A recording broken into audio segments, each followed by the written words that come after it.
Салхат, Хырым, Эски-Хырым был одним из древнейших городов Крымского ханства.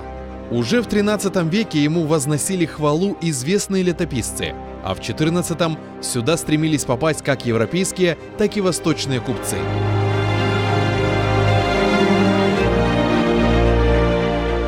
Они были наслышаны о красоте и богатстве города, о его жителях, не знающих нужды, о праведниках и ученых.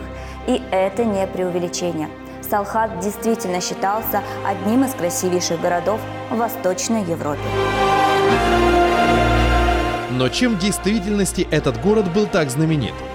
Какие главные события происходили здесь 750 лет назад? Об этом смотрите уже в эту субботу, 2 марта в 17:35 по киевскому и в 18:35 по крымскому времени на телеканале АТР в программе «Алтын Девир». Города Крымского ханства. Старый Крым. Первая столица.